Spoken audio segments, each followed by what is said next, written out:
tempat ini dengan hadirat-Mu. Penuhi Tuhan dengan kemuliaan-Mu Tuhan. Kami mau bawa Tuhan segenap pujian kami Tuhan dari hati kami. Kami mau agungkan dan muliakan Engkau. Mari sembah Dia.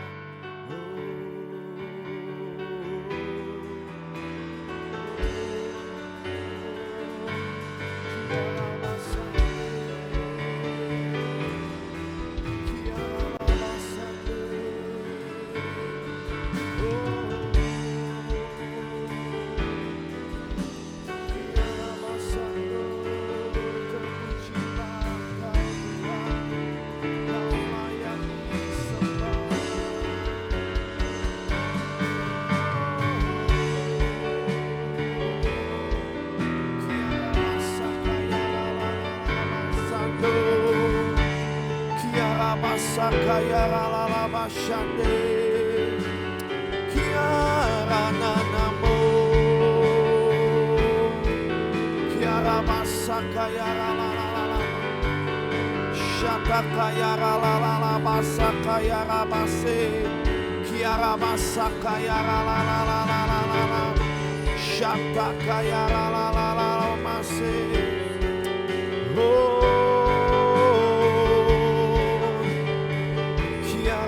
Sando Kiananamu. Kami bawa hidup kami Tuhan. I love you Lord, and I'll lift my voice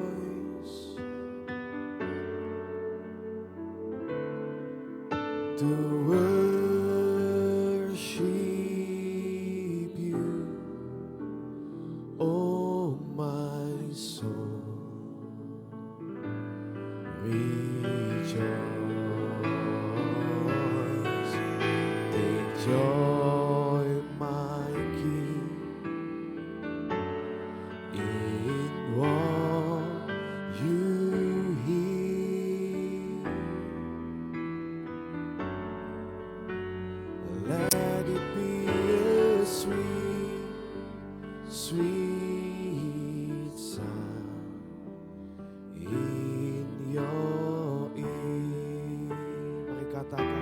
kami mengasihi Engkau Tuhan. I love you Lord, and I'll lift my voice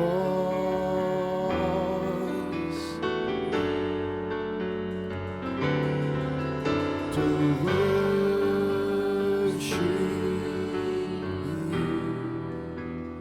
Oh my soul,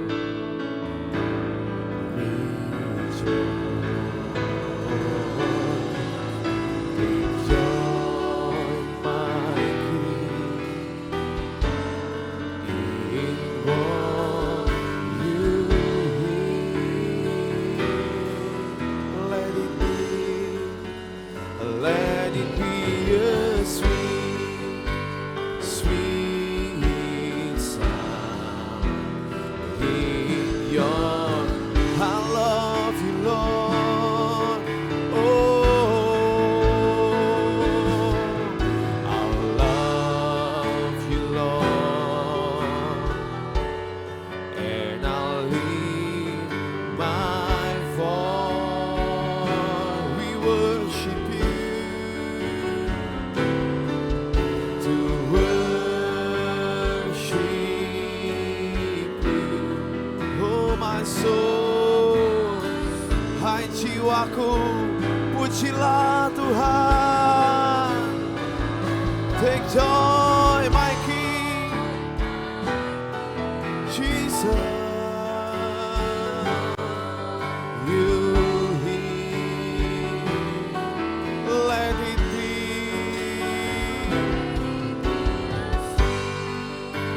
Sweet sound in your. I love you, Lord.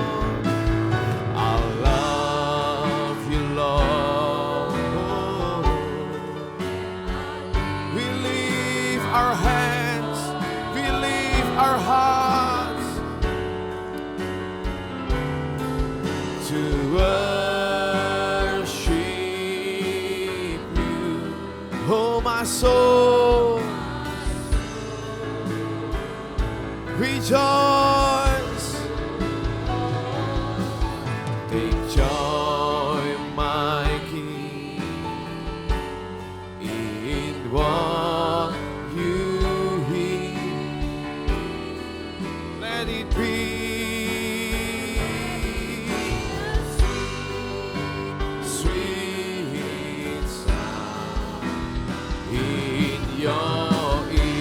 angkat suaramu, angkat hatimu. Berikan penyembahan hanya bagi Dia. I love you, Lord, and I'll lift my voice. We worship you.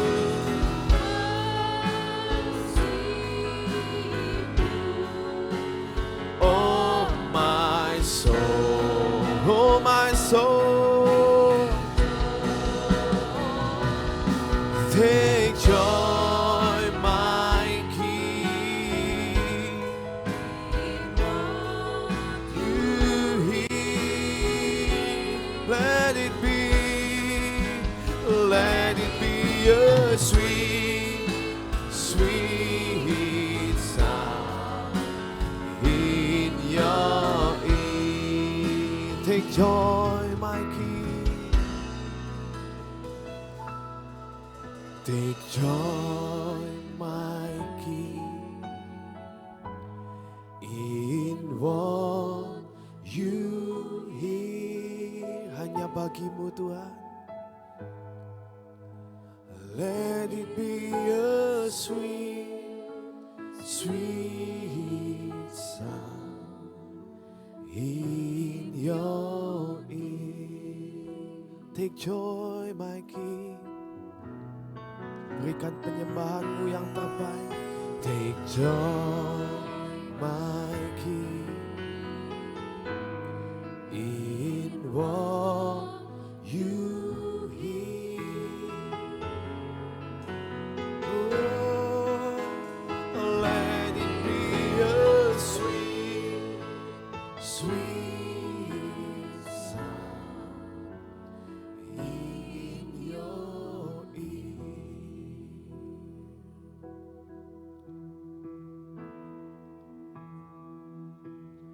Ku sadar semua karena anugerah-Mu yang Kau berikan padaku, bukan karena kebaikanku. Semua hanyalah karya-Mu. Perbuatan dan perkataanku biar selalu menyenangkan-Mu.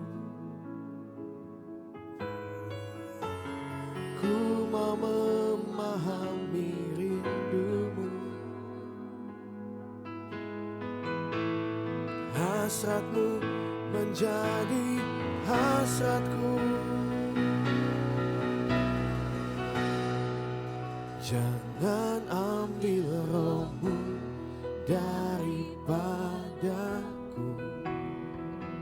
Jangan pernah Engkau melepaskanku, karena cinta-Mu yang hidupkanku.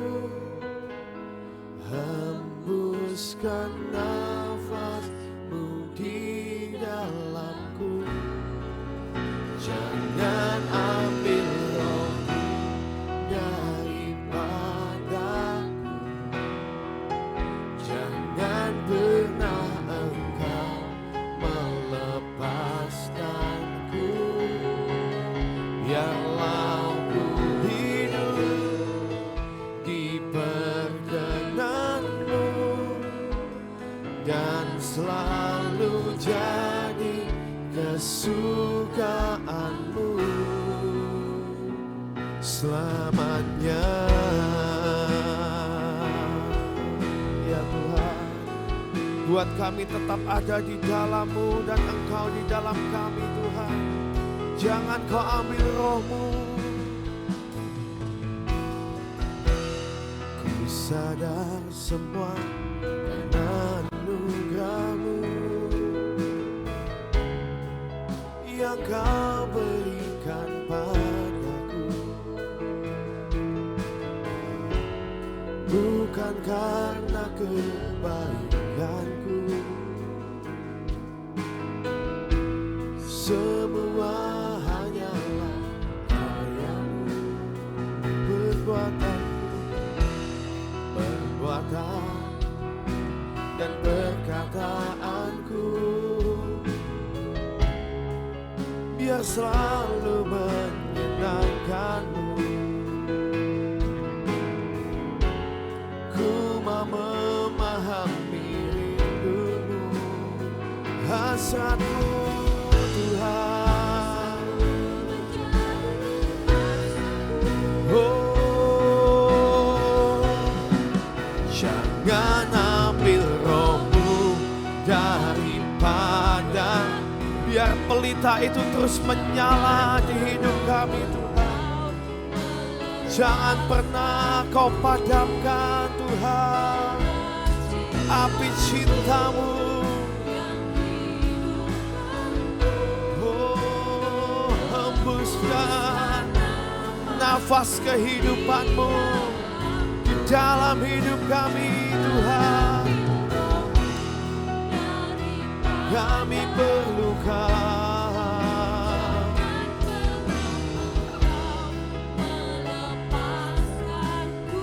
Tuntun setiap kami Tuhan.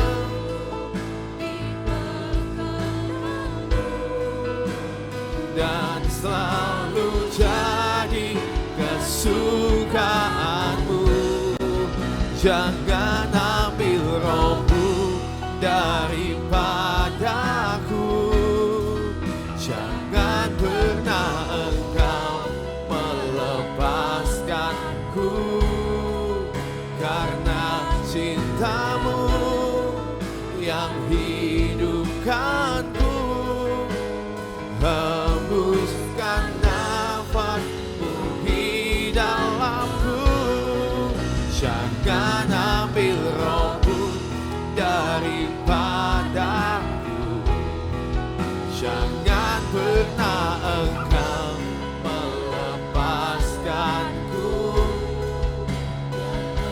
Ku hidup di perkenan-Mu dan selalu jadi kesukaan-Mu.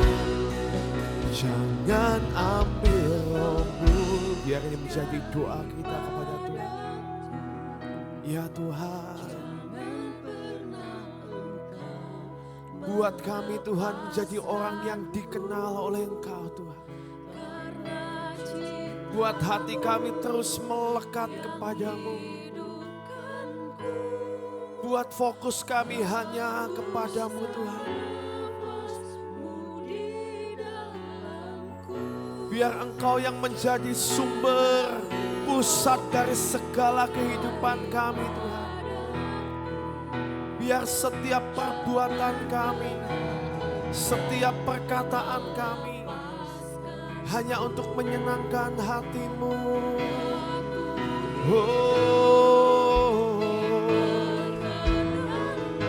Jesus, ukirkan kami di hati-Mu. Jangan ambil Roh-Mu.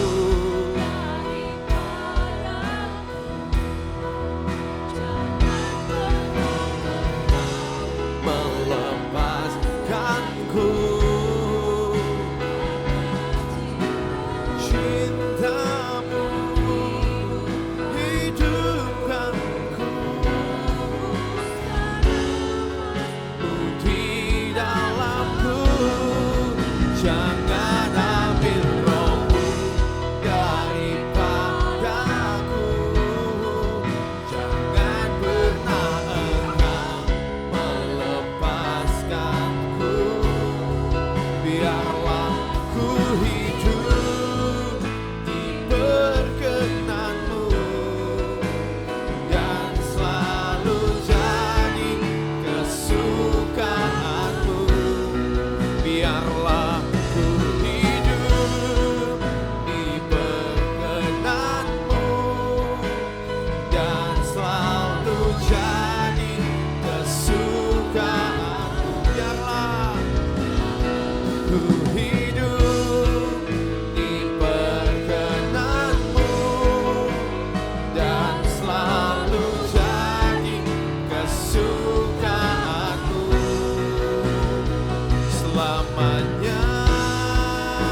joy of God turun atas hidup setiap kami. Perkenanan-Mu ada di setiap langkah kami. Oh, jadikan kami tawanan Roh-Mu. Jadikan kami tawanan Roh-Mu. Hanya ini yang Kau ingini. Dengan mata yang tertuju, ku mau abdikan cintaku untuk genapi ya Tuhan seluruh rencana. Jadikan kami tawanan Roh-Mu. Hanya ingini yang Kau ingini. Dengan mata yang tertuju, ku mau abdikan cintaku untuk genapi seluruh rencana-Mu.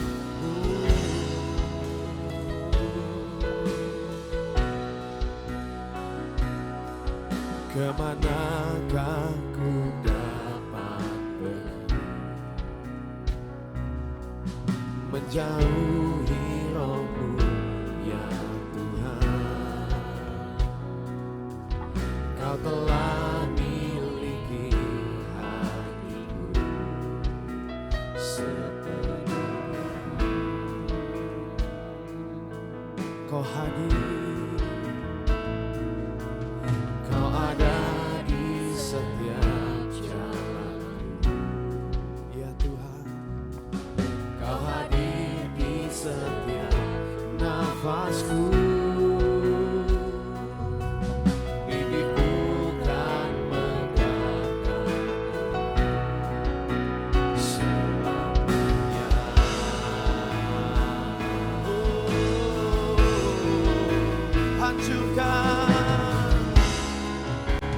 Hancurkan kedaginganku.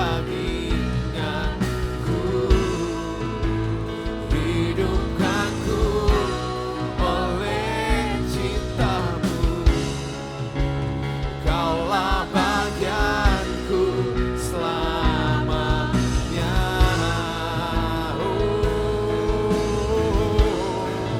Jaminan-Mu, jaminan-Mu membawaku sampai puncak destiniku. Kaulah bagianku selamanya.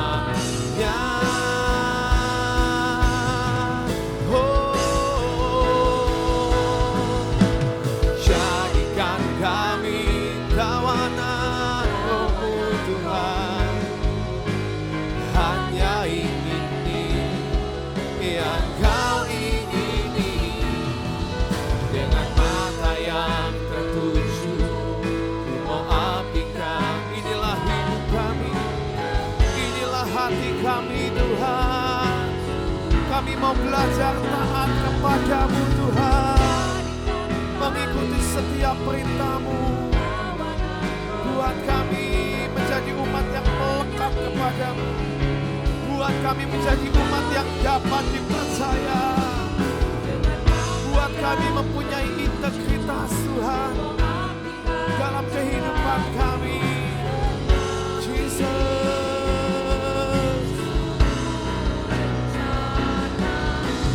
Jadikan kami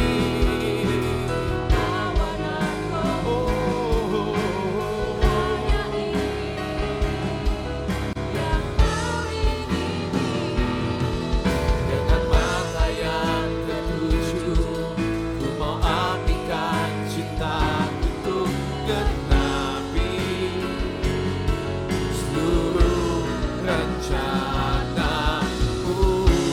Mari saudara minta biar setiap kedagingan kita, setiap keinginan pribadi kita dihancurkan, disingkirkan saat ini. Hancurkan, hancurkan kedagingan. yang Engkau gak suka Tuhan. Mampukan kami untuk kami boleh lepas dari setiap ikatan, setiap belenggu dosa yang ada di hidup kami Tuhan. Supaya kami boleh menyenangkan-Mu, kami boleh taat kepadamu. Hidupkanku Tuhan, membawaku sampai puncak destiny. Tidak ada pemotongan destiny di tengah-tengah kami. Kami mau Kau bawa kami sampai puncak Tuhan. Jesus, hancurkan kedaginganku. Hancurkan kedaginganku. Hidupkanku oleh cinta-Mu. Kaulah bagianku selamanya. Jaminan-Mu Tuhan.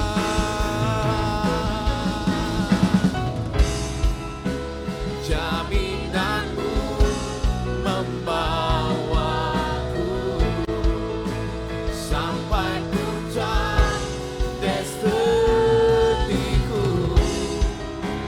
Kaulah bagianku selamanya.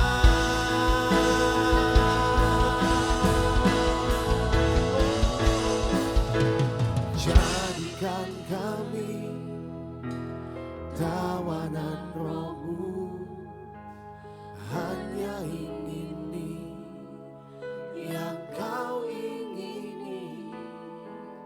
Dengan mata yang tertuju, ku mau abdikan cintaku tuh genapi seluruh rencana. Jadikan kami tawanan Roh-Mu, hanya ini yang Kau ingini. Dengan mata yang tertuju, ku mau abdikan cintaku tuh genapi seluruh rencana-Mu.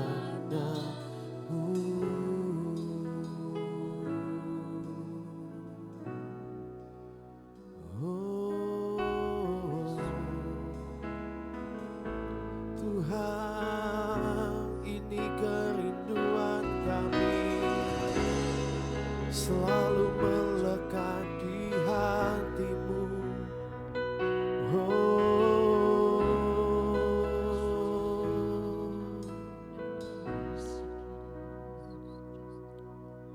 Ku terhubung dengan-Mu, selalu melekat di hati-Mu. Firman-Mu itulah dasar hidupku, yang berdaulat atas. Ku terhubung dengan-Mu, selalu melekat, selalu melekat di hati-Mu. Firman-Mu itulah dasar hidupku, yang berdaulat atasku.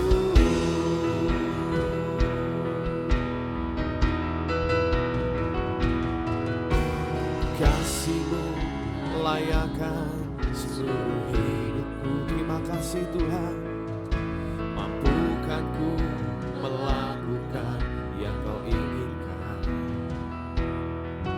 Tak bisa ku terlepas, Kau menggenggam tanganku. Ingin lebih mengenal pribadi-Mu. Kasih-Mu Tuhan, kasih-Mu layakkan seluruh hidupku. Mampukan ku melakukan yang Kau inginkan.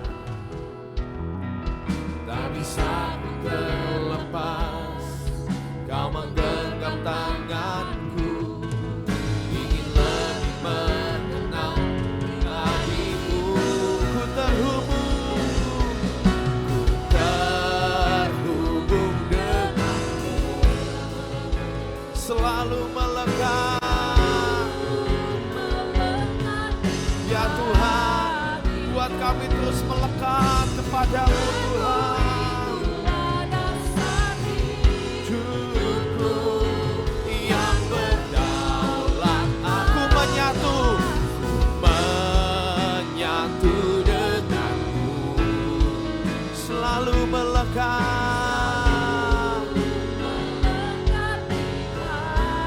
Jamin kami Tuhan, dasar hidupku yang menyatu denganmu, buat kami terus melekat Tuhan. Firman-Mu, kebenaran-Mu, itulah dasar kehidupan kami Tuhan. Ku menyatu denganmu, selalu melekat.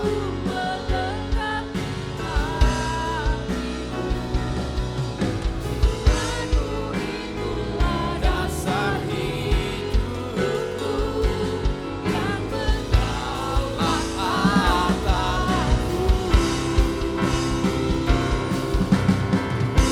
Ku menyatu denganmu, selalu melekat di hatimu. Firman-Mu itulah dasar hidupku yang berdaulat atasku. Menyatu denganmu, selalu melekat.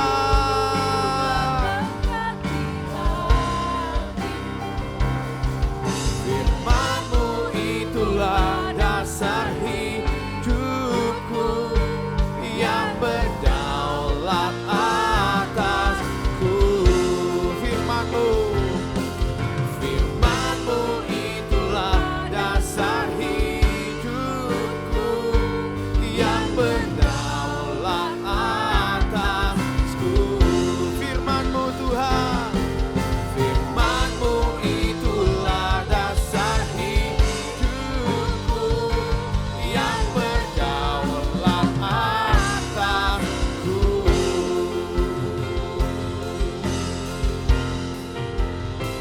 Ku kagumi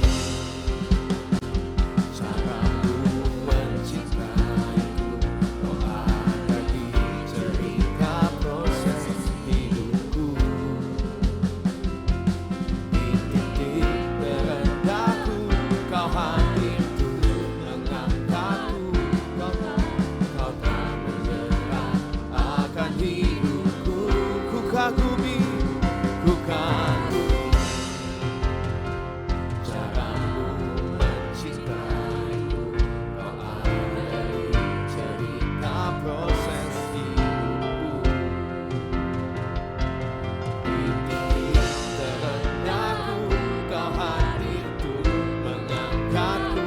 Ku tahu Kau tak menyerah akan hidupku.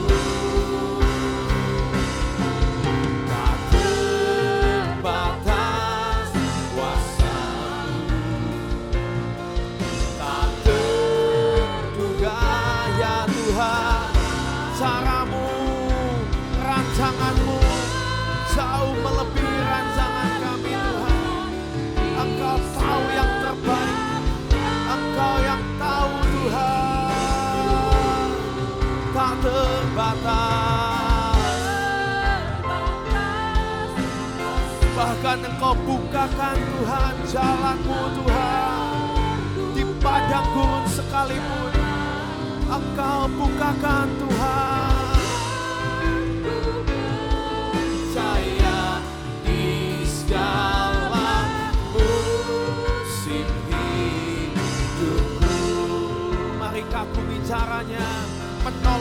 mengangkat setiap kita. Caramu mencintaiku, olah dari cerita proses hidupku. Ya Tuhan, Titik terendahmu kau hadirku, mengangkatku, ku tahu kau tak menyerah akan hidupku. ku kagumi, Ku kagumi ajaib Kau Tuhan. Ajaib jalan-jalan yang Kau bukakan untuk setiap kami. Terima kasih buat jaminan-Mu Tuhan. Kau berikan masa depan dalam hidup kami. akan hidupku. Tak terbatas kuasa-Mu, Tak terduga cara-Mu Tuhan untuk menolong kami. ku andalkan di setiap langkah hidupku. Terbatas Kasih-Mu tak terduga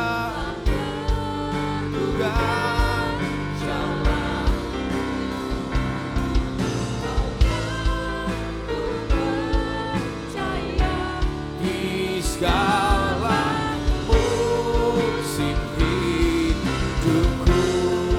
cara-Mu.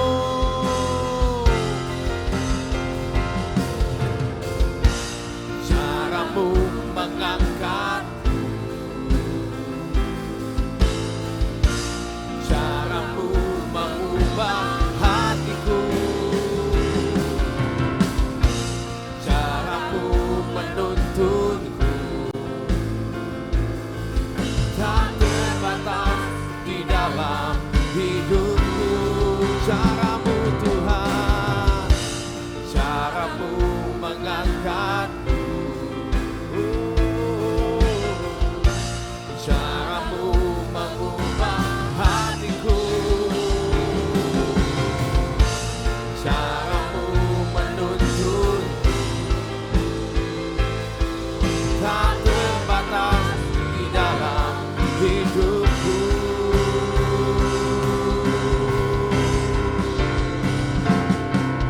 Tak terbatas kuasa-Mu, tak terduga cara-Mu. Kau yang ku andalkan di setiap langkah hidupku.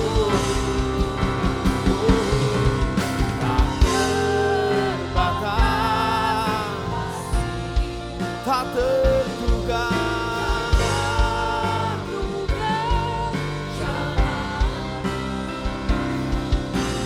yang ku percaya di segala musim hidupku.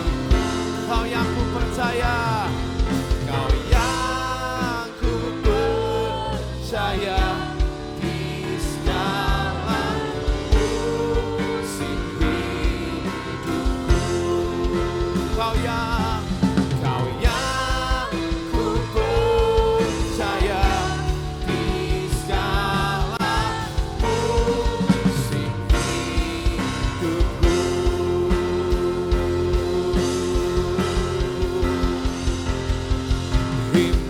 Immanuel, Immanuel, Engkau besertaku. Immanuel, Immanuel, Immanuel, Engkau Allah besertaku. panggil namanya. Immanuel, Immanuel, Engkau Ya Tuhan, Engkau yang menyertai setiap langkah tengah kehidupan kami. Immanuel, Engkau yang menyertai bangsa ini Tuhan. Kau kuatkan, Kau kuatkan aku bertahan. Kaulah pengharapan kami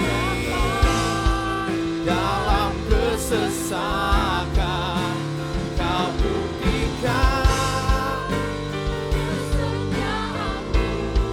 ya Tuhan, di tengah kekeringan pun Engkau menjaga kami.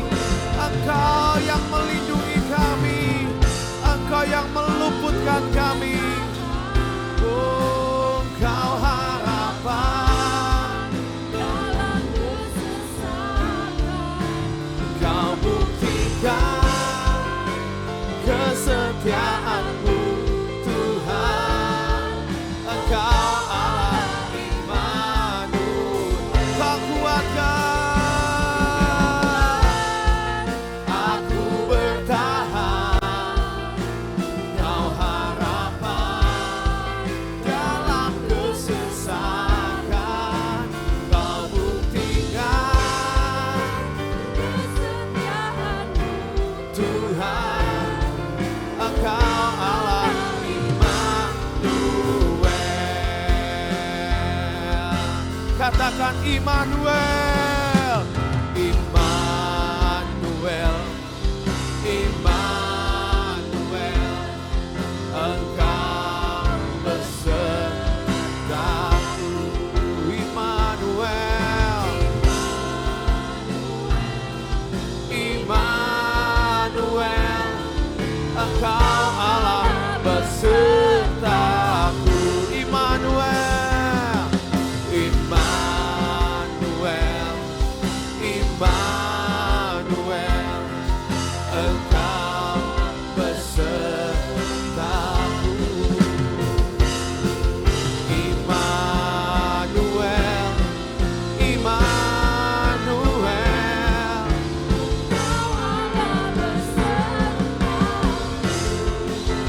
Kau kuatkan aku bertahan. Kau harapan dalam kesesakan.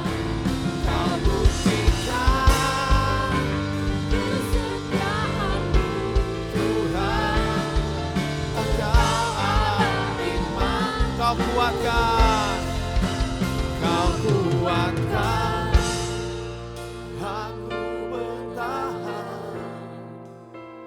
Kau harapan dalam kesesakan. Kau buktikan kesetiaan-Mu Tuhan. Engkau Allah Immanuel.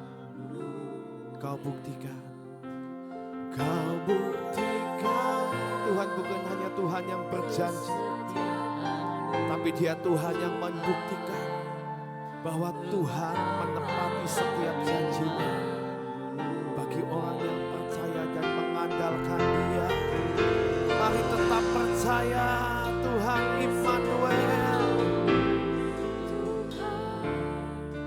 Engkau Allah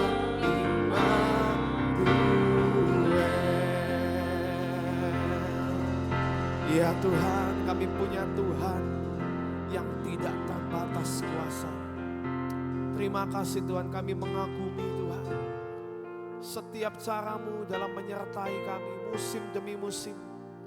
Hari berganti hari Tuhan, tapi kami tahu Engkau selalu ada bersama dengan kami. Dan tidak pernah sedetik pun Engkau tinggalkan kami Tuhan. Terima kasih kami boleh ada sampai hari ini. Kami melihat perbuatan yang ajaib. Sampai Engkau membawa kami di tempat ini Tuhan. Terima kasih Tuhan, teruskan rencana-Mu atas hidup kami, setiap umat-Mu Tuhan. Biar setiap kami Tuhan boleh melangkah dengan iman. Di tengah kekeringan pun Tuhan kami percaya Engkau sudah memberikan kunci untuk setiap kami. Boleh mendapatkan jaminan yang dari Engkau. Buat setiap kami hidup dalam firman kebenaran-Mu. Buat kami terus mengenal Engkau. Dan terlebih lagi Engkau mengenal setiap kami. Terima kasih Tuhan. Kami mengucap syukur buat kesempatan yang Kau beri pagi ini kami boleh menyembah Engkau. Kami mau Tuhan sebentar memperkatakan deklarasi jaminan yang dari Engkau. Biar ini digenapkan dalam kehidupan kami. Mari saudara kita mau bangkit berdiri, kita mau perkatakan. 2, 3. Pengakuan iman tahun 2025. Di dalam nama Bapa Yahweh, di dalam nama Yesua HaMasiah, di dalam nama Ruach HaKodes, dan karena anugerah dan janji Yesua HaMasiah, kami deklarasikan bahwa saya dan seluruh keluarga saya akan menjalani tahun 2025 dengan janji dan jaminan Yesua HaMasiah.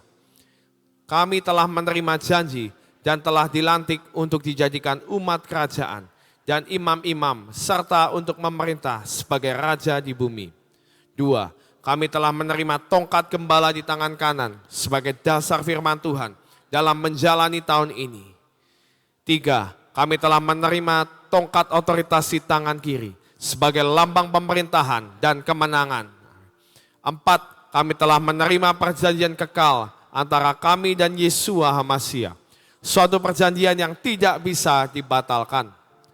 5. Kami telah menikmati madu susu, suatu lambang penggenapan dan jaminan untuk masuk masa kelimpahan. 6. Kami telah menerima janji dalam Mazmur 65 ayat 11. Tahun ini Tuhan mahkotai dengan kebaikan. Amin. 7. Kami telah menerima janji Tuhan bahwa tahun ini adalah tahun kenikmatan. 8. Kami pasti mengalami kemenangan dan jaminan sepanjang tahun 2025. Kami mohon dilayakkan dan minta jaminan Yesua HaMasiah dapat melaksanakan dan menggenapkan seluruhnya. Dalam nama Yesua HaMasiah, semua janji dan jaminan kami terima dengan utuh. Firman jadi daging. Amin, amin, amin. Silakan duduk saudara. Terima kasih Tuhan untuk pagi hari ini. Biarlah setiap kami hari ini Engkau persiapkan tubuh, jiwa, dan roh kami untuk menangkap yang daripadamu. Kami mau Tuhan untuk kami menjadi bait kudus Allah. Kami menjadi tempat Engkau berdiam, tempat Engkau bertahta. Kami berdoa supaya pagi hari ini Engkau berikan roh pengertian, roh untuk boleh menangkap akan isi hati Tuhan. Di dalam nama Tuhan Yesus kami berdoa dan mengucap syukur. Amin. Shalom saudara. Ya. Saya sepanjang pujian tadi agak nangis-nangis, jadi maafkan kalau mata saya agak bengep sedikit. Oke, tapi hari ini saudara, saya ingin menyampaikan sesuatu yang penting. Ya, mungkin untuk beberapa pernyataan-pernyataan yang akan saya mulai, statement-statement yang akan saya berikan. Mungkin gak semua saudara percaya, mungkin yang streaming juga akan berkata, ah masa, ya. Tapi saya hanya mau men-sharingkan apa yang hari-hari ini Tuhan katakan kepada saya. Ya. Jadi hari-hari ini kita tahu bahwa kalau saudara mengikuti di Israel sana, itu mereka sedang mempersiapkan akan bait Allah yang ketiga. Ya. Bait Allah yang pertama dibangun oleh anak Raja Daud yaitu Salomo. Kalau Musa itu mendirikan kemah pertemuan. Ya, tapi bait yang pertama itu didirikan oleh Salomo, lalu habis itu dihancurkan, lalu sempat dibangun ulang, ya, dan dihancurkan sekali lagi, ya, dan diganti dengan yang namanya sekarang Masjid Al-Aqsa itu, ya. Dan akhirnya ada nubuatan dan ada persiapan yang dilakukan secara real di Israel, dan dalam waktu singkat saya yakin bait Allah ketiga itu akan ditabiskan. Ya. Saya beberapa tahun yang lalu itu pernah ke Israel dan ngobrol-ngobrol dan mendengarkan akan seorang tour leader di sana. Dia adalah seorang Israel sejati, artinya orang Israel murni, asli. Dan dia percaya Yesus. Ya, dia percaya Yesus itu Mesias. Kalau orang Israel lain dia nggak percaya Yesus itu Mesias. Tapi dia percaya. Lalu dia berkata di bus waktu kita dengerin dia menerangkan segala sesuatu. Ada satu perkataannya dia yang berkata gini, kalian percaya nggak percaya, nanti suatu hari akan ada bait Allah yang ketiga itu dibangun. Dan kalian ingat perkataan saya ini ya, kalau di hari bait Allah ketiga itu dibangun, itulah tahta antikris dan pemerintahan antikris sedang dimulai. Kamu ingat perkataan saya, ya. Ini mungkin akan terjadi belasan tahun mendatang atau entah saya kapan. Waktu itu saya itu tahun berapa sih kita ke Israel terakhir itu ya. Saya masih kecil, anak-anak masih kecil. Udah mungkin beberapa tahun yang lalu, mungkin 10 tahun yang lalu. Atau ya mungkin sekitar 10 tahun yang lalu. Lalu dia berkata, ingat perkataan saya. Nanti saat bait Allah ketiga itu dibangun. Itu bait Allah dibangun bukan untuk Tuhan Yahweh. Tapi itu dibangun untuk antikris. Dan saudara, saat tahta Tuhan digeser di Israel yang secara fisik itu, tahta Tuhan itu digeser oleh mereka.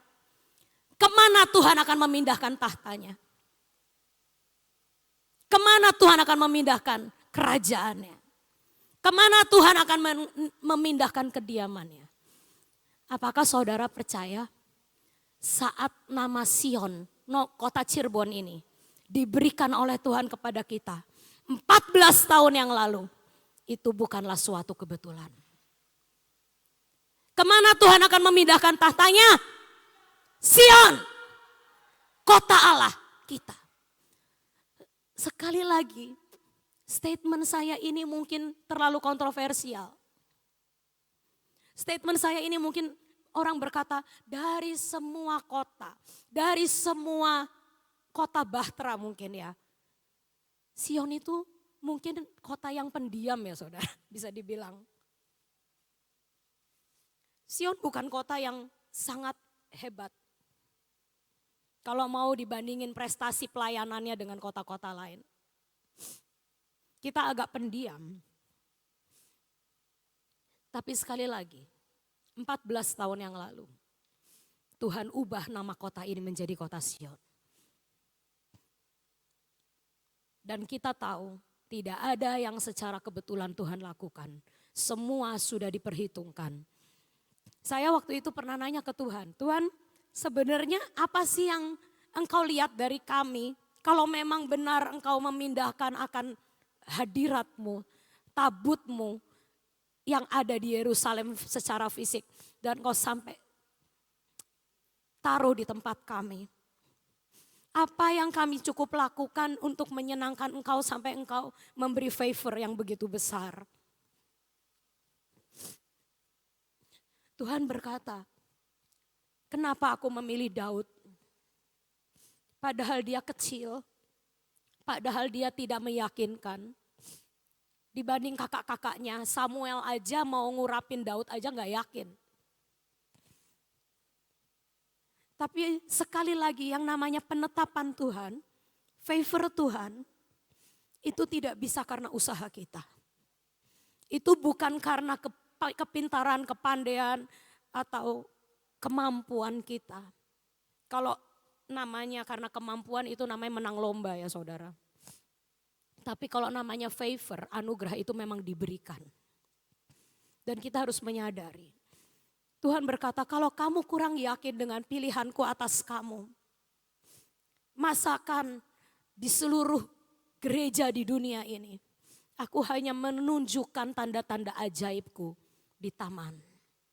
Saudara sejujurnya, dimanapun di dunia ini, tidak ada gereja, organisasi Kristen yang mendapat favor seperti kita untuk melihat secara kasat mata apa yang Tuhan lakukan secara real di taman. Tidak ada. Kalau saudara hari-hari ini ke taman, bahkan sampai lantainya itu ya saudara, itu basah dengan minyak. Enggak cuman di tempat-tempat tertentu, tapi hampir semua daun-daunan mengeluarkan akan minyak itu. Kalau kita masih kurang percaya, Tuhan sedang memindahkan tabutnya di tengah-tengah kita. Silahkan datang ke taman dan lihat sendiri.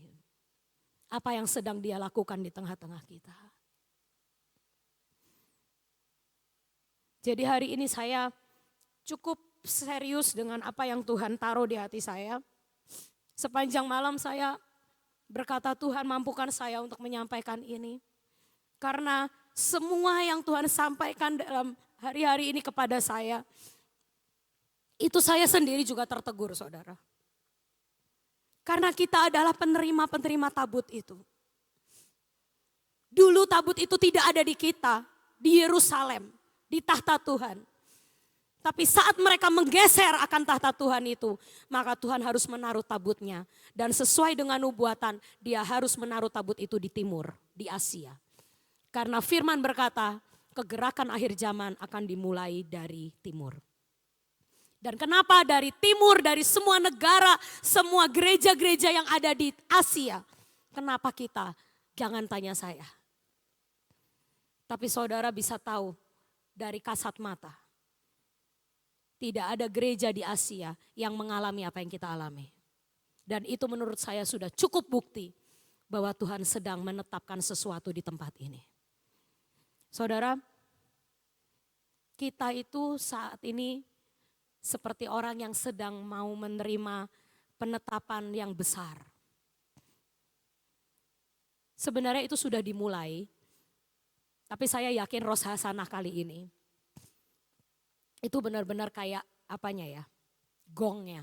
Bahwa Tuhan itu benar-benar menetapkan, ya aku pindah dan aku bertahta di sini. Dan hari ini kita akan belajar dari dua orang yang berbeda. Saat rumah mereka didatangi oleh tabut Tuhan, mereka memiliki reaksi yang sangat berbeda. Dan hasil akhirnya juga berbeda. Ya, kita baca sama-sama. Terlebih dahulu dari 2 Samuel 6 ayat 3, ya. Ini adalah rumah yang pertama. Saat bait Allah itu mampir di rumah yang namanya seorang Lewi bernama Abinadab. Karena waktu itu Israel perang, tabut Allah dirampas, lalu habis itu sebelum dibalikin ke Yerusalem, tabut itu dititipkan ke rumah Abinadab. Selama berapa? 20 tahun. Ya. Dan setelah Abinadab, selama 20 tahun itu Abinadab ada, merawat akan tabut Allah itu. Lalu akhirnya tabut itu mau diambil kembali untuk dibalikan ke Yerusalem. Dan inilah kejadiannya. Mereka menaikkan tabut Allah itu ke dalam kereta yang baru setelah mengangkatnya dari rumah Abinadab yang di atas bukit. Lalu Usa dan Ahia, anak-anak Abinadab mengantarkan kereta itu.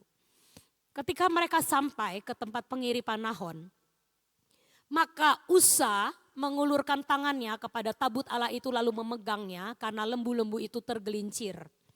Maka bangkitlah murka Tuhan terhadap Usa, lalu Allah membunuh dia di sana karena keteledorannya itu, ia mati di sana dekat tabut Allah itu. Saudara, rumah yang pertama yang didatangi oleh tabut Allah itu adalah rumah Abinadab. Ya. Dan selama 20 tahun tabut itu ada di rumah Abinadab, tidak ada apapun yang tercatat terjadi secara spektakuler. Ya. It's just there, itu hanya ada di situ tergeletak dan tidak ada apa-apa. Nah, dan Abinadab juga melakukan ritual yang salah. Ya. Karena apa? Untuk selama-lamanya tidak ada namanya tabut Allah itu ditaruh di kereta, diangkut sama lembu, saudara. Itu adalah cara mengangkut Baal atau Allah-Allah lain. Tuhan selalu memerintahkan apa? Namanya tabut itu harus digotong oleh manusia. Ya. Harus ada 4 orang, saudara bisa lihat di sini ya, ada tabut. Tabut itu ada gagangnya dan ada 4 orang yang harus memikul akan gagangnya itu di atas pundaknya dan mereka berjalan bersamaan. Ya. Jadi menurut saya, ada tipe pertama yaitu orang yang namanya Abinadab. Dia 20 tahun megang akan tabut Tuhan. Tapi dia tidak pernah tahu cara untuk memperlakukan atau cara untuk merawat, cara untuk menyikapi akan hadirat Tuhan itu. Ya. Terbukti dengan apa? Semua itu bisa dilihat dari buahnya.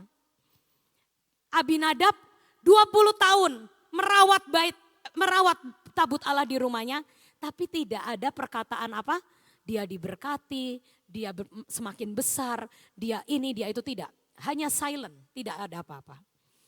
Lalu setelah itu, gongnya adalah begitu diangkut, dia salah caranya, dan anaknya yang bernama Usa harus mati. Disambar oleh roh Tuhan sendiri. Saudara, ngeri gak? Ngeri.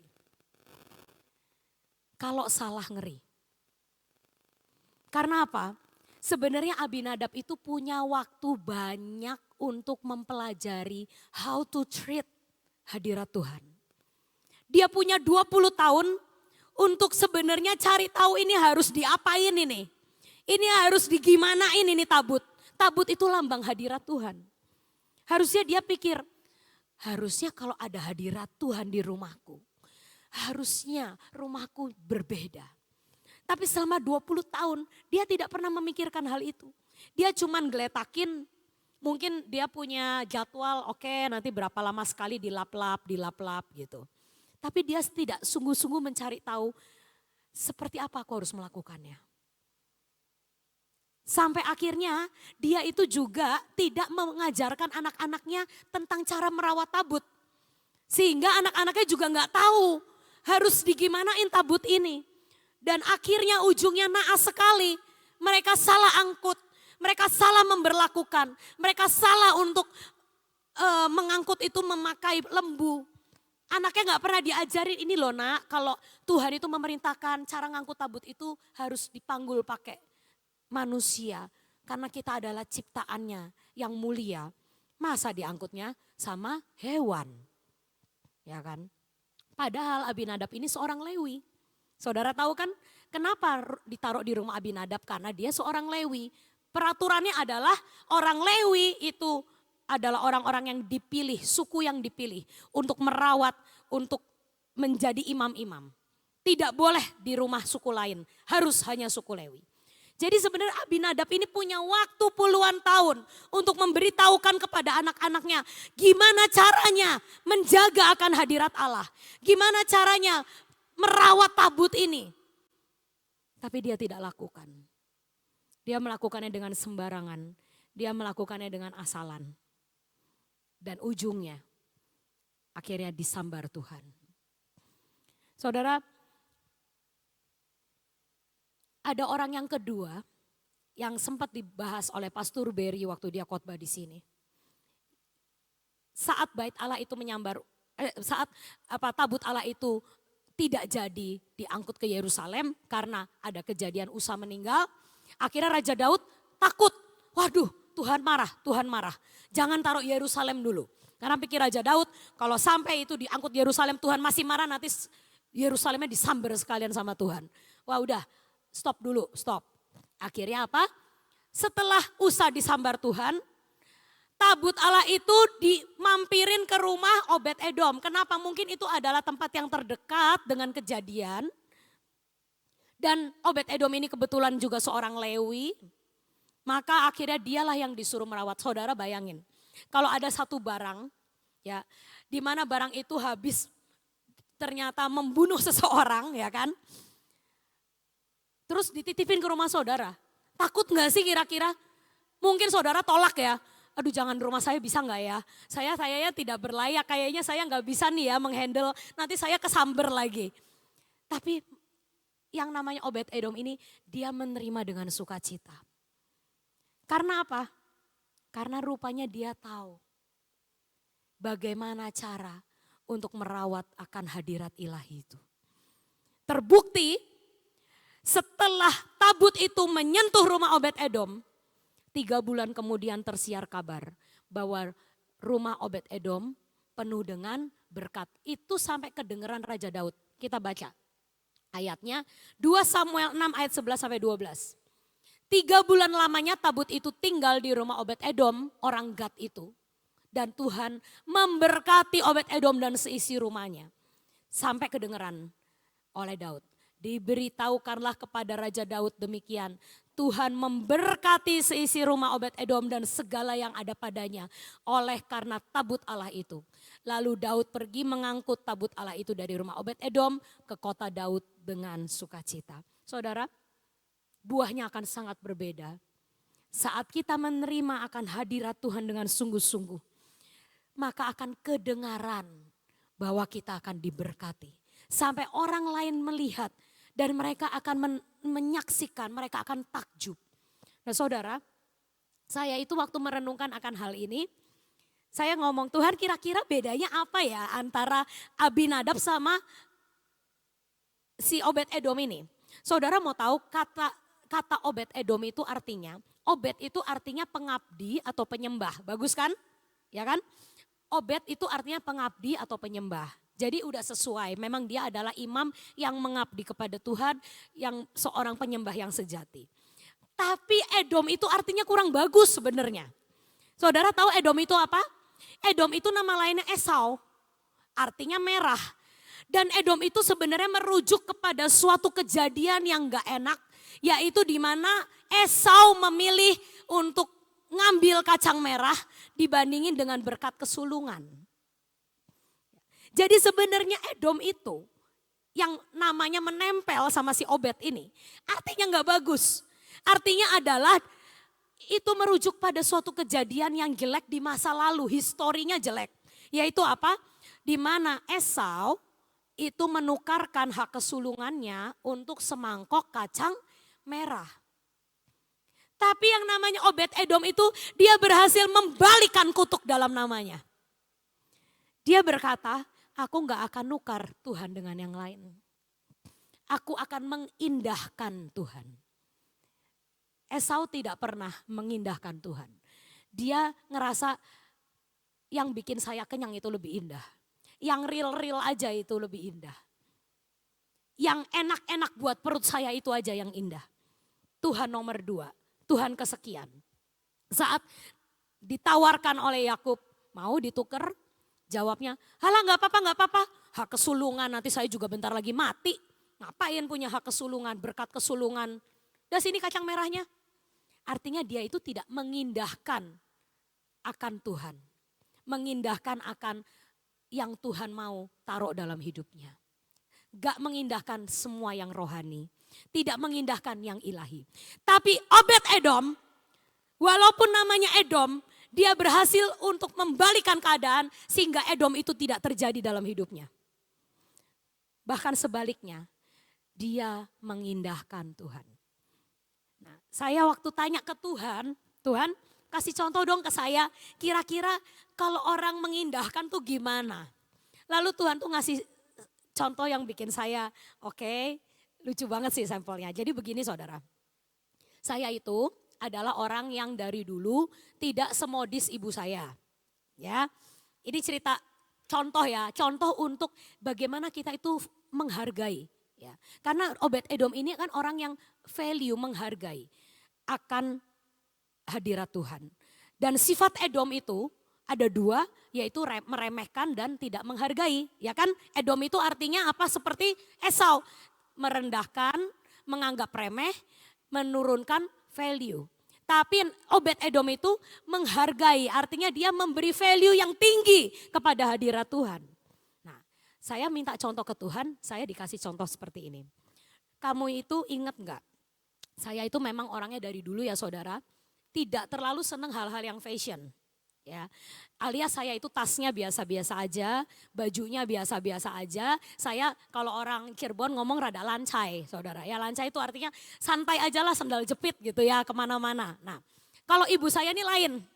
Dia modis, dia punya banyak tas. Dia bahkan waktu itu ngomong, aduh tasnya mama banyak banget, kurang gede lemarinya. Ya, lalu kita bikinin lemari. Nah saudara, untuk bertahun-tahun selama saya nikah sama Freddy, saya tuh gak punya lemari tas saudara. Karena apa? Tas saya itu gitu-gitu aja. Alias gak terlalu mahal gitu loh saudara ya. Jadi tas ya seneng beli seadanya gitu ya. Terus dibruk-brukin ke lemari pakaian. Ya, jadi lemari pakaian saya cukup besar. Lalu saya bruk-brukin seadanya. Karena tasnya itu biasa-biasa aja, gak ada yang spesial. Lalu setelah saya itu berumur 40.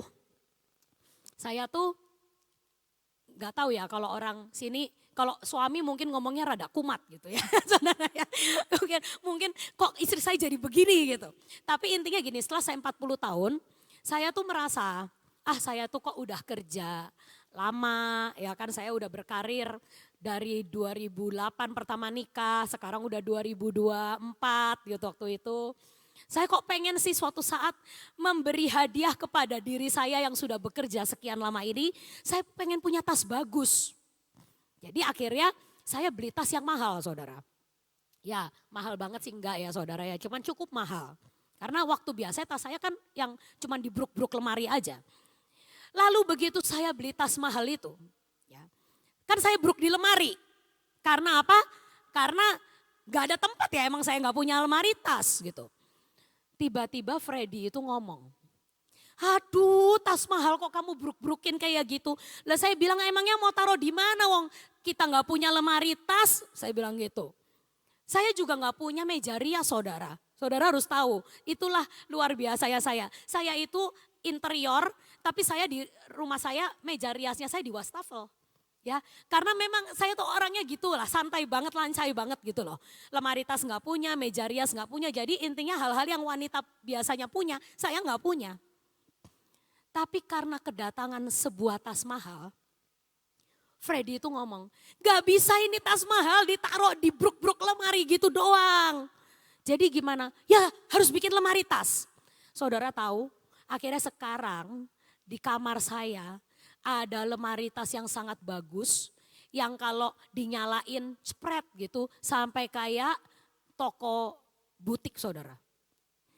Hanya gara-gara apa? Kedatangan satu tas yang rada mahal. Tuhan ngomong, itu loh. Begitu engkau tahu ada sesuatu yang berharga datang ke hidup kamu. Kamu akan berbeda reaksinya. Kamu gak akan cuman taruh bruk. Karena kamu tahu itu berharga. Engkau akan buat sesuatu yang lebih. Engkau akan pasti buat sesuatu yang spesial. Itu Tuhan katakan perbedaan Abinadab dengan Obed-Edom. Saya mungkin gak bisa tahu detail apa yang Abinadab tidak lakukan tapi Obed-Edom lakukan. Tapi kalau Tuhan ngasih tahu kepada saya tentang tas itu, berarti kemungkinan besar Abinadab itu cuman bruk naruh aja gitu aja. Tapi kalau Abinadab, dia sangat menghargai, sangat mempersiapkan. Mungkin dia merenov salah satu ruangan di kamar atau di rumahnya. Dia renov, dia bersihin, dia bagusin. Dia berkata ini kan hadirat Tuhan. Masa saya mau bruk gitu aja? Saya harus bikin yang spesial, saya harus bikin yang bagus. Sampai tabut itu ditaruh di tempat yang layak karena nilainya sangat tinggi. Tas aja dikasih rumah sama Freddy. Rumahnya bagus, tas saya yang harganya tidak terlalu mahal ikut-ikutan nongkrong di rumah itu sekarang. Ya, kalau dicetek lampunya aduh sampai kayak showroom tas. Ya, padahal yang mahal cuma satu. Tapi karena apa saudara? Karena kita sayang dan memvalue akan yang bagus itu, maka diperindah. Itu waktu saya dapat perumpamaan seperti itu. Tuhan katakan, kalau seseorang menghargai hak aku, sikapnya akan berbeda nak. Kalau orang menghargai sesuatu, persiapannya, sikap, kedisiplinannya, keantusiasannya, kelaparan, kehausannya akan berbeda. Tapi orang yang ngasal, yang menganggap remeh, itu akan kelihatan juga. Jadi hari ini, saya mau katakan, tabut Allah itu akan ditaruh di tengah-tengah kita. Apakah kita mau seperti Abinadab, atau kita mau seperti Obed-Edom? Itu pilihan juga ada di tangan kita masing-masing. Saya sangat takut dengan apa yang terjadi oleh Abinadab ini. Abinadab ini lebih lama loh melayani Tuhan, melayani tabut Tuhan. Obed Edom 3 bulan, Abinadab berapa lama saudara? 20 tahun. Kalau mau ditaruh perbandingannya, itu seakan-akan gini, ada orang yang 20 tahun melayani Tuhan, tapi ujung-ujungnya disambar Tuhan. Tapi ada orang yang cuma 3 bulan melayani Tuhan, tapi dia melakukan dengan sungguh-sungguh dan dia diperkenan oleh Tuhan. Jadi jangan salah, ayat ini adalah merajuk kepada apa yang Tuhan katakan. Bahwa banyak orang melayani aku, terus nanti pas kedatanganku mereka berkata, Tuhan, Tuhan, aku udah melayani engkau loh 20 tahun. Aku udah jadi usher, aku udah jadi singer, aku udah jadi pemain musik mungkin. Sejak aku kecil. Saya main musik sejak SMP loh saudara. Jadi saya ini sebenarnya kayak Abinadab, lama melayani Tuhan ya. Saudara di sini pasti banyak yang lebih lama dari saya melayani Tuhan.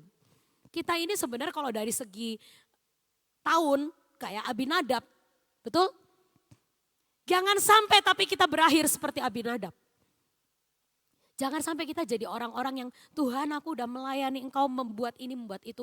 Lalu pada akhirnya Tuhan hanya berkata aku gak kenal engkau. Disambar sama Tuhan karena itu asing buat Tuhan. Kenapa usaha disambar Tuhan? Karena Tuhan gak kenal dia. Kalau orang yang dikenal Tuhan, itu Tuhan gak langsung sambar, tegur dulu pasti. Tapi kalau orang yang asing buat Tuhan, sambar. Kita harus jadi orang yang dikenal. Ibu Dani kasih tahu kunci yang akan kita terima. Nomor 1 syaratnya, apakah kita dikenal oleh Tuhan?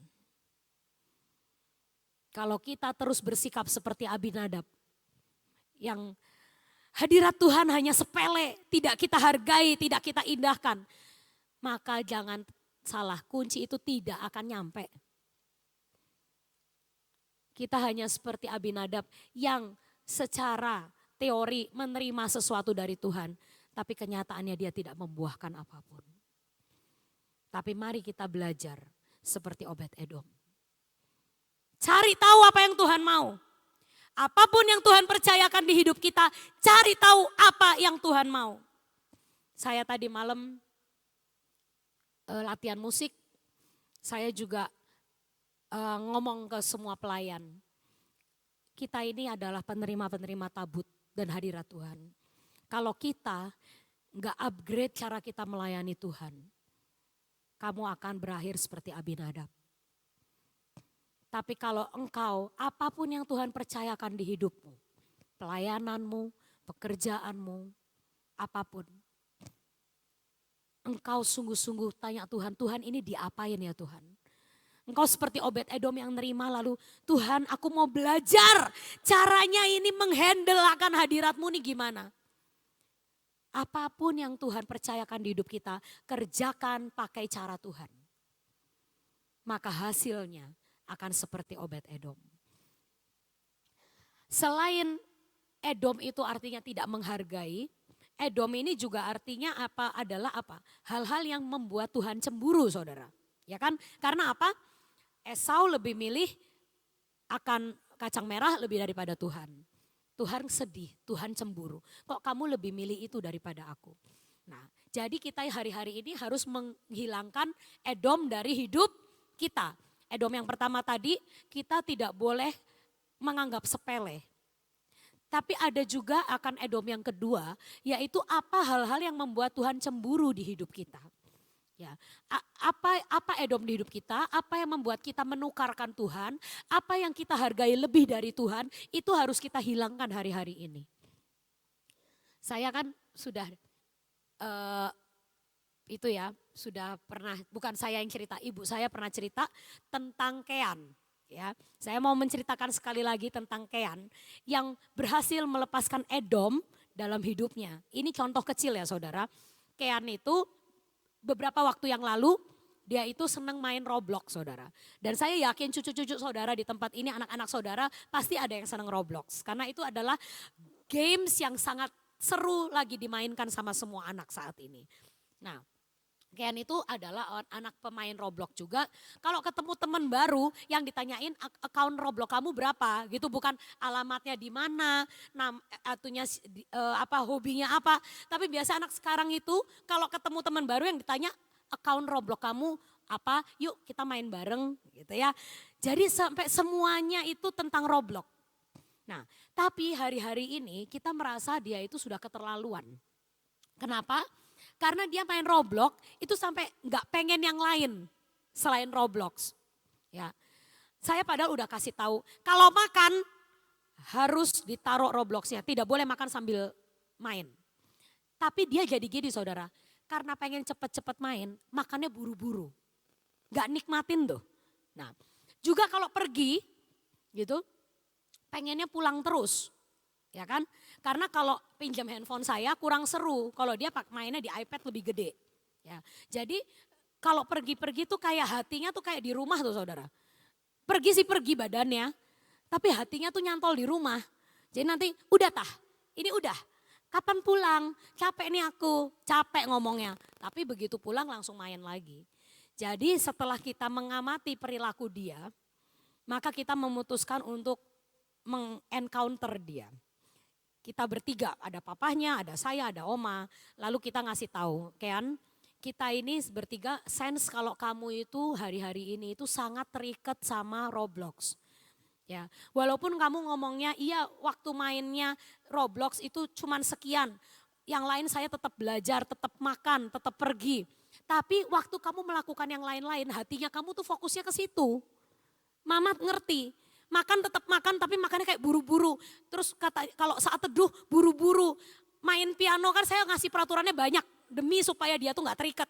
Pokoknya kamu kalau pulang sekolah harus saat teduh dulu, baca Alkitab, makan, harus main piano dulu, latihan les piano baru boleh main. Saya sampai udah ngasih hukum Taurat ke dia. Tapi saya ngerti semua itu dilakukan dengan buru-buru supaya bisa main cepet gitu loh. Nah, jadi saya bilang, kamu harus melepaskan diri dari Roblox ini. Dan cara satu-satunya untuk kamu lepas adalah kamu tidak menyentuh akan Roblox ini sama sekali. Karena apa? Kalau orang modelnya bolehlah tapi sejam, bolehlah tapi 2 jam, itu lepasnya gak akan bener-bener. Ya, kayak orang kalau mau berhenti ngerokok, itu jarang yang bisa, cuman dikurangin, nanti dikurangin, nanti lama sampai Tuhan datang gak berhenti-berhenti nanti. Tapi papahnya Freddy itu juga dulu perokok, suatu hari dia ditegur Tuhan, nyulut rokok, tiba-tiba gak nyala rokoknya. Terus dia bilang, wah kok rokoknya gak nyala, ganti. Sampai hampir 1 pak, 2-3 kali diganti, tidak nyala rokoknya. Lalu Tuhan berkata, mulai hari ini saya ingin kamu stop rokok. Dan hari itu juga dia stop sampai sekarang. Jadi kalau mau berhenti itu memang harus di-cut dulu. Nah, jadi akhirnya si Kean ini berkata, oke mah, aku tidak mau terikat. Jadi hari ini iPad-nya langsung dikasihin ke mama. Terserah mama mau ngasih saya kapan iPad-nya, pokoknya saya kasihin.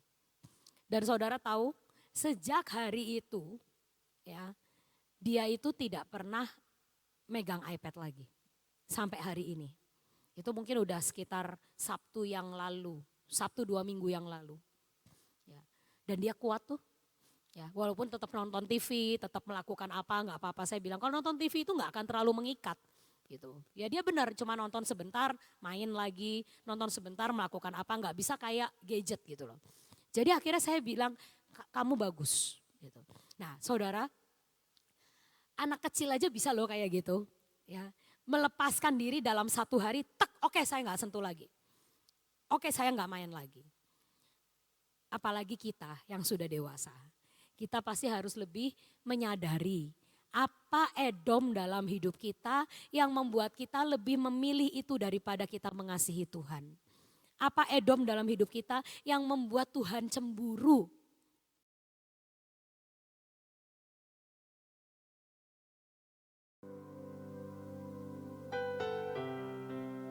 bersyukur supaya apa yang kita dengar ini hari-hari ini adalah merupakan suatu pengarahan ya saudara. Buat jangan bebal ya. Artinya apa? Oh iya, cerita Obed-Edom ya tahu gitu. Abinadab oh tahu. Sekedar pengetahuan. Tapi saya berdoa supaya kita itu menangkap apa yang Tuhan berikan supaya kita itu bisa mencapai maksimal, saudara. Ya, jadi saya berdoa biarlah kita mempersiapkan diri, diarahkan. Sekalipun kita tahu bahwa Obed-Edom itu tidak dipersiapkan, mendadak, ya. Tapi dia nangkap. Kita ini betul-betul mendapatkan suatu hal yang luar biasa, di mana kita itu diarahkan, mendapatkan firman, lalu diarahkan dan diarahkan. Ya. Saya juga merasakan kalau kita diarahkan tidak mau menangkap arahan itu tidak akan terjadi. Saudara, saya mau kesaksian sedikit tentang kenapa sampai Tuhan itu menganugerahkan keajaiban di taman. Ya. Kalau saya mulai merenungkan, yang pertama Tuhan cuma ngomong gini, kamu kan kepengen bikin taman, ya sudah bikin kata Tuhan. Tapi saya nggak punya pemikiran bakal terjadi apa-apa gitu. Sudah bikin, nah sampai taman itu jadi. Pada saat selesai taman jadi, saya juga oh ya ini taman yang bagus, seneng sayanya gitu ya. Cuma Tuhan arahkan, kamu harus memelihara taman itu. Oh ya, jadi saya berpikir oh ya sudah dipelihara. Jangan sampai kejadian apa-apa. Lalu saya mulai berdoa, Tuhan sini siapa yang harus jaga taman. Ya. Ada beberapa orang yang begini-begini, tapi saya bilang siapa yang harus jaga taman. Taman harus ada yang jaga pagi, ada yang jaga malam dan sebagainya. Nah itu diarahkan. Ya. Diarahkan siapa yang jaga taman. Lalu mulai Tuhan bilang ini harus ada pengurusnya. Ya. Jadi akhirnya ya berdoa lagi sampai ada beberapa pengurus yang khusus untuk mengurusi taman. Udah selesai kan? Saya merasakan, nah apa yang Tuhan mau itu sudah. Tapi Tuhan nggak sampai di situ. Ini kan secara jasmani ya. Ada yang jaga taman, ada yang ngurusin, yang welcome sama ini, yang memberikan tahu ini itu apa semuanya. Nah Tuhan ngomong. Gak sampai situ. Jadi apa? Kamu harus tanggung jawab. Nah, saya dalam pikiran dengan saya sudah ngatur-ngatur gini, kan sudah tanggung jawab seolah-olah kan. Jadi apa yang harus aku lakukan Tuhan? Kamu harus setiap hari kamu harus ke situ. Oh ya. Tiap hari harus doa. Ya sudah saya tentukan habis PW harus doa. Yang saya mau sampaikan, kalau kau mendapatkan tugas atau mandat, jangan lakukan karena kebiasaan. Oh aku disuruh Tuhan, ya aku lakukan. Yang Tuhan mau adalah passion. Ada suatu gairah, ada suatu kerinduan, melakukan semuanya itu dengan sukacita dan ada apa ya, ya kerinduan lah dapat dikatakan untuk tetap melakukan dengan sukacita, bukan karena tugas, bukan karena paksaan. Ya. Saya berdoa buat saudara-saudara semuanya ini yang bertugas, yang pelayanan sebagai singer, song leader, semuanya lah, media, jangan merasakan ini tugas. Itu enggak benar. Ya. Kamu enggak akan dapat berkat. Memang kamu dapat PK, tapi sampai batas segitu. Berkatnya sampai batas PK. Karena apa? Hanya tugas. Nah, aku sudah selesai, ya sudah. Nah, itu tidak akan mendapat berkat. Saya ini beritahukan saudara ya. Begitu saya mendapatkan tugas itu, pegang, oh Tuhan. Oke, ya. Dan jujur, saya lakukan dengan passion, bukan karena tugas, bukan karena kewajiban, bukan karena ya aku disuruh Tuhan. Bukan. Beda. Itu adalah hatimu dengan Tuhan. Ya, enggak bisa dipaksa-paksa. Dan yang menilai bukan manusia tapi Tuhan. Mungkin saudara sudah menilai, aduh Ibu Nani itu taat banget ya. Yang menilai itu Tuhan. Mungkin saudara akan mengatakan bahwa penjaga taman oke lah, setiap jam 9 datang, jam ini pulang, semuanya ya tenggo ya saya nggak tahu ya. Tapi yang tahu hatinya itu Tuhan. Ya, jadi kita harus tahu kalau melakukan segala sesuatu itu harus dengan passion. Nah, sesudah itu Tuhan ngomong lagi, kamu harus punya sahabat dengan aku. Kalau kamu tidak pelayanan keluar kota, minggu kamu harus datang dan itu sabat bagimu. Tangkap, ya Tuhan. Dan saya kalau hari Minggu itu sepertinya untuk menanti-nantikan hari Minggu untuk saya bisa sabat dengan Tuhan. Itu seperti rusa yang haus akan air. Begitu saya tidak pergi keluar kota, kadang-kadang kalau saya keluar kota, aduh saya nggak bisa sabat dengan Engkau ya Tuhan. Gitu. Ada suatu kerinduan seperti rusa merindukan air. Nah, saya harap kalian tuh bisa seperti itu. Nah, terus akhirnya saya lakukan hal itu. Setiap kali aku lakukan. Dan terus terang saya mengatakan bukan sombong ya. Tapi saya lakukan itu dengan passion yang tubuh, jiwa dan roh aku lakukan. Nah, jadi sesudah itu banyak perkara yang terjadi. Sekali lagi, itu bukan karena saya. Itu anugerah Tuhan dan saya selalu minta Tuhan paksakan aku untuk aku taat. Paksakan aku untuk aku setia. Itu yang saya selalu doakan. Saya mau taat Tuhan, saya mau setia. Setiap pagi 4:30 begitu alarm bunyi saya bangun. Kayaknya baru tidur sebentar ya, kok udah 4:30 udah ya. Setiap kali manusia, tiap kali itu manusia punya rasa capek, punya rasa pengen 5 menit lagi. Ada itu, bukan tidak ada. Tapi setiap kali pikiran itu, jiwa saya mengatakan aduh kok baru segini. Rasanya pengen sebentar lagi. Saudara, saya selalu bicara dengan diri saya. Kamu banyak utang sama Tuhan. Saya ngomong, bukan Tuhan yang ngomong, saya bilang, Nani kamu itu banyak utang sama Tuhan. Kalau kamu diangkat sampai seperti ini itu karena Tuhan. Kamu mau ketemu Tuhan. Kok minta sebentar lagi, bayarmu belum lunas. Ayo bangun. Saya paksakan diri saya. Saya minum. Bangun, minum, kamar mandi, selesai saya bilang Tuhan aku datang. Itu saya lakukan ya. Siapapun juga pada zaman dulu saya suka pergi sama Ina, sama Ayun, sama Empek. Tanyakan, pernahkah saya 4:30 disuruh Tuhan bangun dan saya tidak bangun? Mereka saksi hidup. Kalau nggak percaya sampai sekarang, tanyakan sama Kayla yang sering kali tidur sama saya. Gak pernah. Saya gak akan mau menyakitkan hati Tuhan. Kesetiaan dan ketaatan itu harus ada dalam hidup saudara dan saya. Sehingga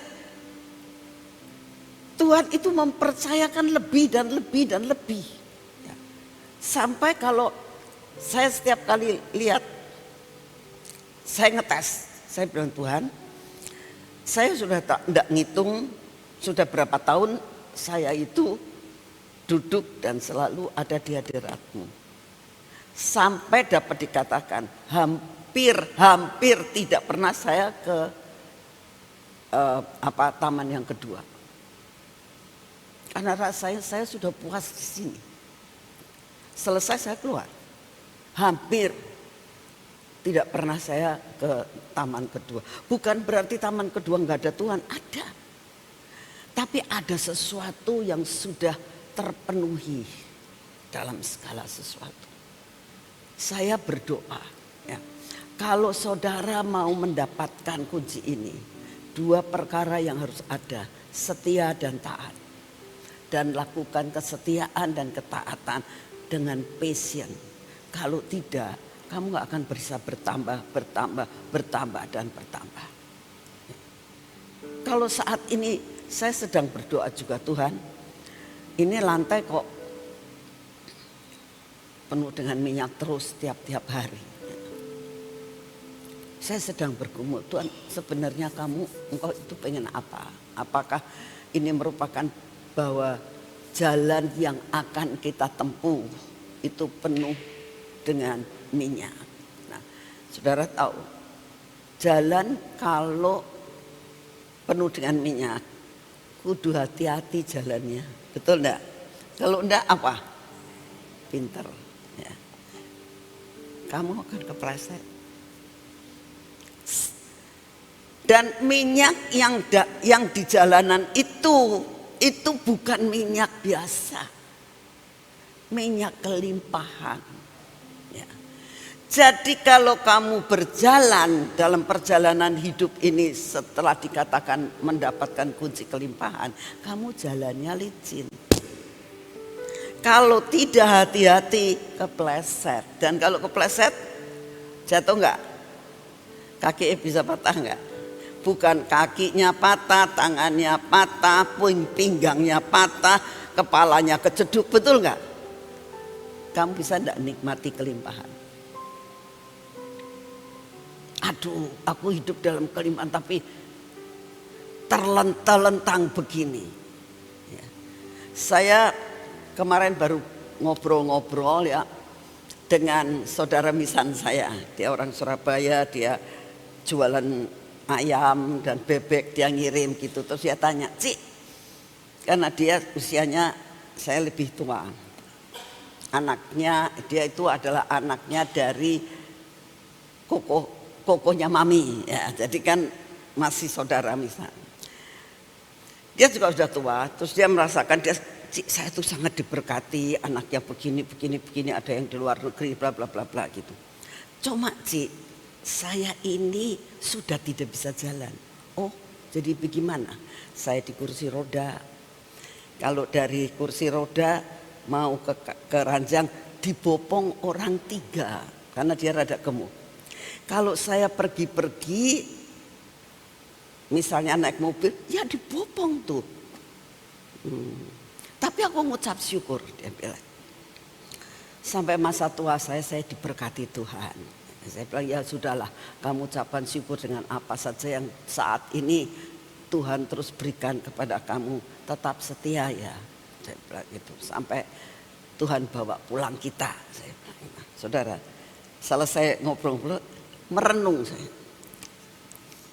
Ya Tuhan, kalau sampai saat ini saya masih bisa berdiri, masih bisa khotbah, anugerah Tuhan. Saya minta jaminan. Kalau menurut pendapatmu sudah waktunya aku pulang-pulang, aku nggak mau mengalami sakit seperti nggak bisa jalan dan sebagainya, nggak mau Tuhan.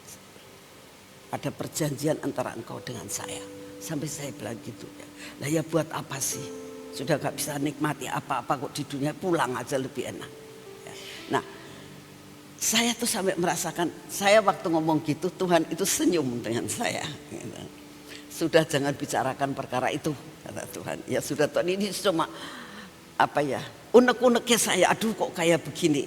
Saudara, betapa saya itu merasakan Tuhan itu begitu luar biasanya. Ada jaminan yang luar biasa.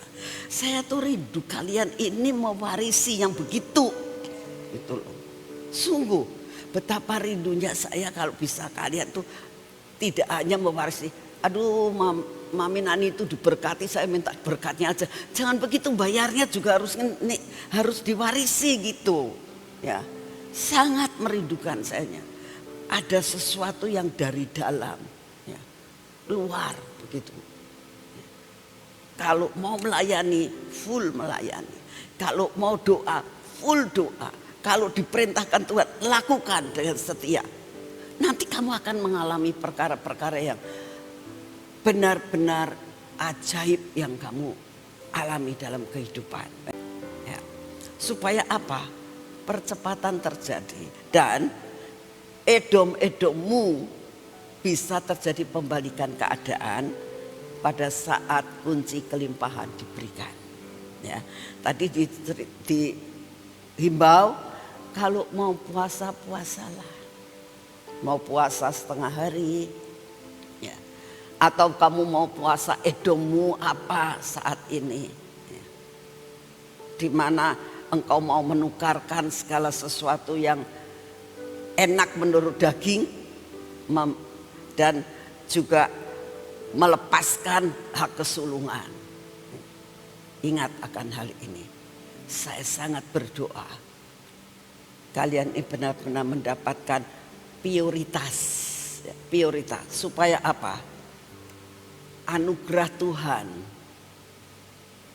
tabut itu, hadirat Tuhan ditaruh di tempat ini. Amin. Saudara bayangkan, pada saat kita masuk dalam doa Pondok Daud, ya, masih ingat kan? Tiba-tiba terakhir waktu kayak saya bilang, Tuhan tolonglah apa yang ada di dalam taman, buat ada di tempat ini, buat ada di tempat ini. Saya waktu itu hanya berpikir, oh mungkin ada debu emas turun di tempat ini, ya. Saya nggak berpikir ternyata tabut ini keluar apa? Masih ingat? Saya kira minyaknya cuma sedikit. Waktu tabut diangkat, itu di bawahnya banyak sekali, sampai saya bilang, yuk pada naik dan ambil, ya kan? Itu kamu lihat dengan mata loh, ya. Yang tidak ada menjadi ada, dan itu spektakuler banget. Ya, saya berdoa kalian itu benar-benar mempunyai sesuatu yang namanya hak privilege. Jangan tinggalkan semuanya itu, kejar Tuhan. Amin. Yuk kita berdoa. Terima kasih Tuhan untuk firman-Mu hari ini, untuk pujian penyembahan yang kami boleh rasakan, bahwa Engkau ada di tengah-tengah kami. Engkau memiliki rencana yang luar biasa, bermaksud yang luar biasa atas hidup kami. Bapak, kami berdoa saat ini, biarlah telinga-telinga yang hari ini mendengar di tempat ini, semua telinga-telinga yang mendengar dengan streaming, beri roh pertobatan, melepaskan edom-edom untuk terjadi pembalikan keadaan.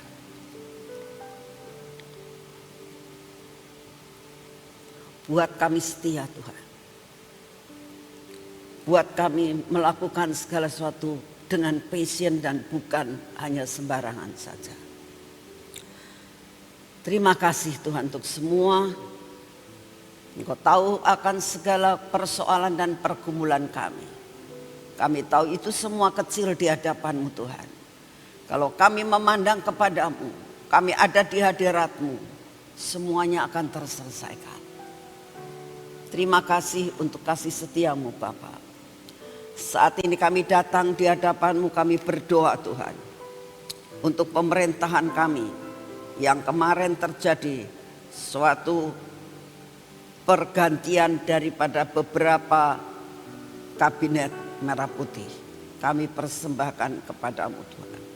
Engkau tahu gejolak luar negeri, Engkau tahu gejolak-gejolak yang ada saat ini.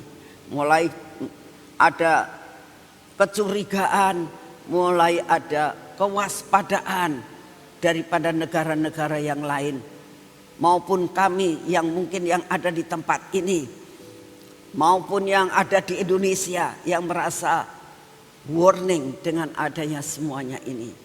kami datang di hadapan-Mu. Tetap kami percaya Indonesia ada dalam kendali daripada-Mu. Oleh karena itu kami mau mempersembahkan untuk menteri yang lama yang digantikan dengan menteri yang baru. Semua ada di dalam kontrol daripada-Mu.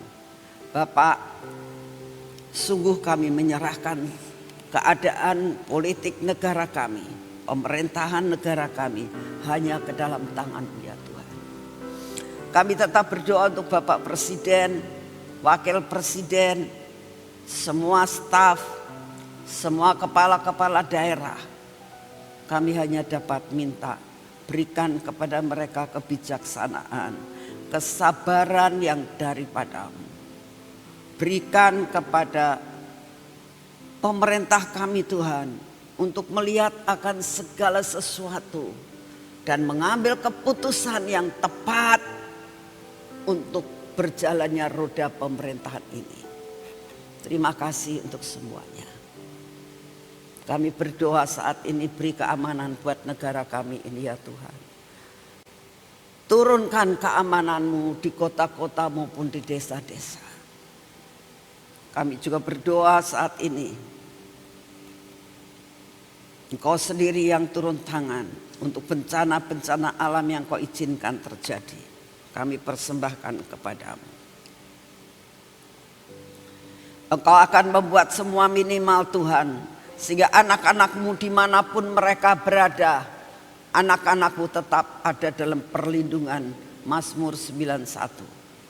Terima kasih untuk kasih setia-Mu. Terima kasih untuk kasih setia-Mu Bapa. Kami mengucap syukur karena Engkau sungguh amat sangat baik. Terima kasih Tuhan untuk semua dan semuanya. Kami menerima akan kekuatan baru. Kami menerima Tuhan akan kesehatan yang daripada-Mu. Berikan kepada kami kerinduan untuk mengejar Engkau. Terima kasih Tuhan. Anugerah-Mu besar buat kami. Terima kasih. Kami tahu Tuhan, Engkau sangat mengasihi tempat ini. Engkau lakukan seperti yang Engkau mau. Buat kami dapat memelihara apa yang Engkau anugerahkan kepada kami. Buat kami memelihara. Terima kasih Tuhan Yesus. Terima kasih untuk kasih setia-Mu. Terima kasih untuk semua dan semuanya. Segala pujian, hormat, syukur kami naikkan di hadapan-Mu ya Bapa. Terima kasih Tuhan. Dalam nama Tuhan Yesus. Mari kita masuk dalam pengurapan.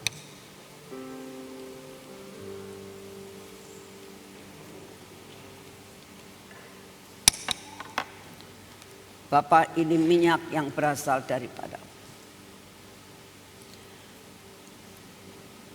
Biarlah memenuhi akan seluruh kehidupan kami.